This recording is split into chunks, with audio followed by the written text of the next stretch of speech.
If you had invested just $975 in Microsoft back in 2004, how much would that investment be worth today? Would it be $2,000? Maybe $5,000? Or could a small investment like that actually grow into something much bigger? And along the way, how much dividend income would the company have paid you every year? How much would you earn from capital gains?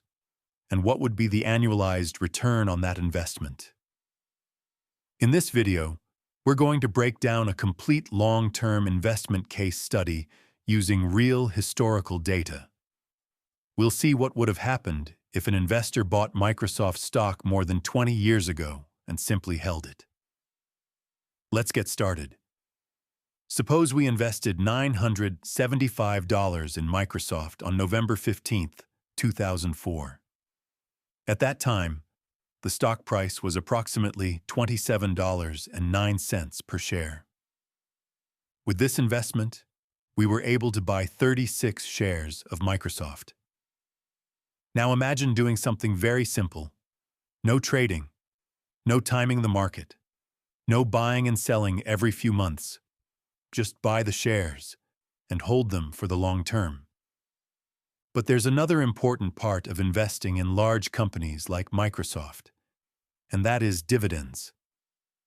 Dividends are cash payments that companies distribute to shareholders, usually every quarter.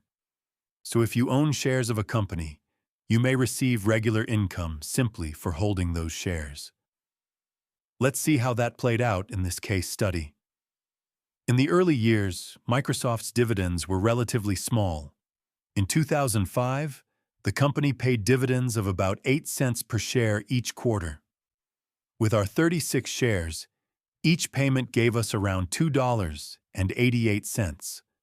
That may not sound like much, but remember, this was just the beginning. Over the next few years, Microsoft gradually increased its dividend.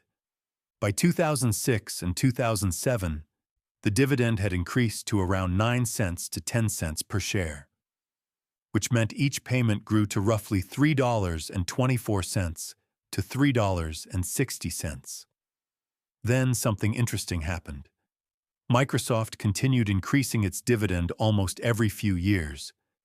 By 2009, the dividend had grown to about 13 cents per share. For our investment, that meant roughly $4.68 every quarter. Now remember something important about dividends. Even though each payment may look small, the consistency over time can make a big difference. By 2010 and 2011, Microsoft increased the dividend again to about 16 cents per share. With our 36 shares, that meant roughly $5.76 per payment.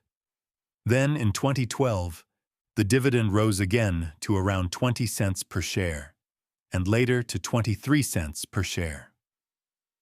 Now our quarterly income had grown to approximately $7 to $8 per payment. And Microsoft didn't stop there.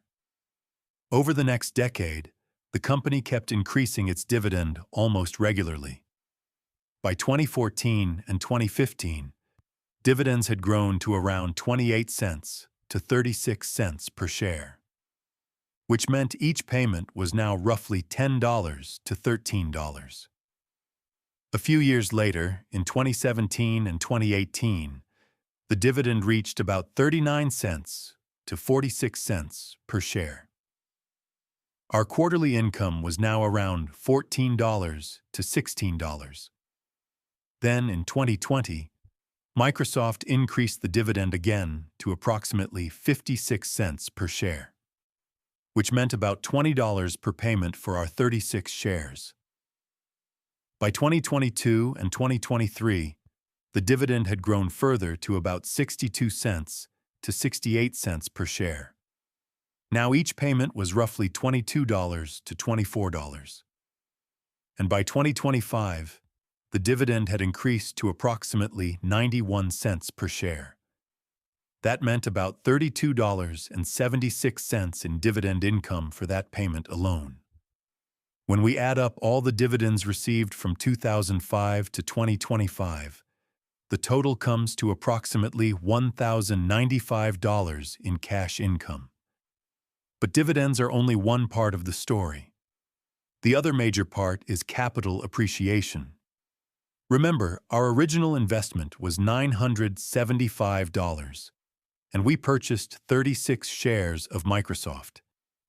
Today, the stock price is around $410 per share, which means those same 36 shares are now worth approximately $14,784. That's a capital gain of about $13,809. And when we add the $1,095 in dividends we received along the way, the total gain becomes approximately $14,904.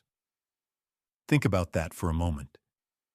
A one-time investment of $975 grew to more than $14,000 over time. And that represents an annualized return of around 14.8% per year. This is a powerful example of what long-term investing can do. No trading strategies, no complicated timing, just buying shares of a strong company and holding them patiently.